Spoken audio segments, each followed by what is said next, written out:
Assalamualaikum warahmatullahi wabarakatuh. Perkenalkan, nama saya Indah Hairunisa dari kelas 12 IPA 5. Di sini saya akan mempresentasikan mengenai pembelahan sel. Yang pertama, saya akan menjelaskan mengenai amitosis. Amitosis sendiri adalah pembelahan spontan di mana sel langsung membelah menjadi dua. Prosesnya yaitu yang pertama terdapat satu inti sel, yang kemudian inti sel membelah menjadi dua. Lalu sitoplasmanya pun juga terbelah menjadi dua. Dan setelahnya membran akan terpisah satu sama lain. Lalu terbentuklah individu baru seperti ini.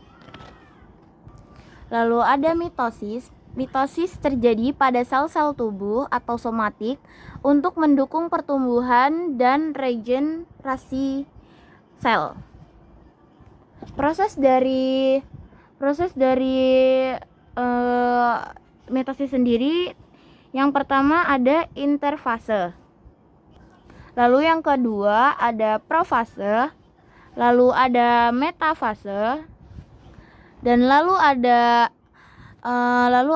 anafase, lalu telofase, dan yang terakhir membelah menjadi dua. Lalu yang ketiga ada meiosis. Meiosis adalah pembelahan sel yang menghasilkan 4 sel anakan yang masing-masing sel memiliki separuh dari jumlah kromosom sel induk. Proses meiosis sendiri terdiri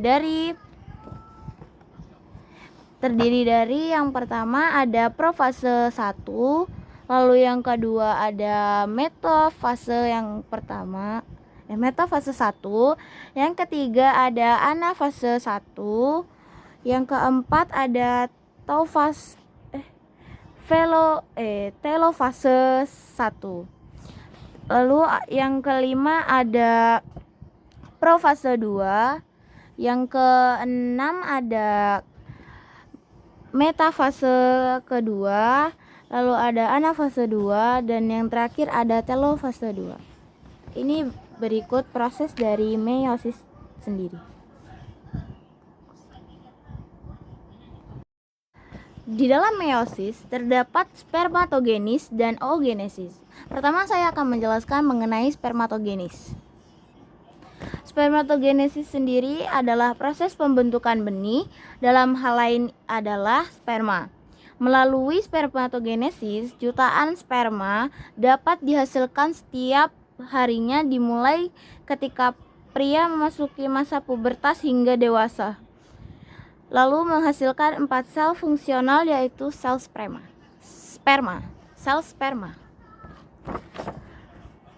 Di sini ada proses dari spermatogenesis sendiri. Yang pertama ada spermatoganium. Dia termasuk mitosis. Lalu ada spermatosit primer yang terbelah menjadi dua, yaitu namanya spermatosit sekunder. Ini termasuk meiosis 2. Lalu masing-masing dari ini terbelah menjadi dua. Yang ini dinamakan spermatid dan ini 2N. Dan hasilnya menjadi sel sperma. Lalu setelahnya ada oogenesis.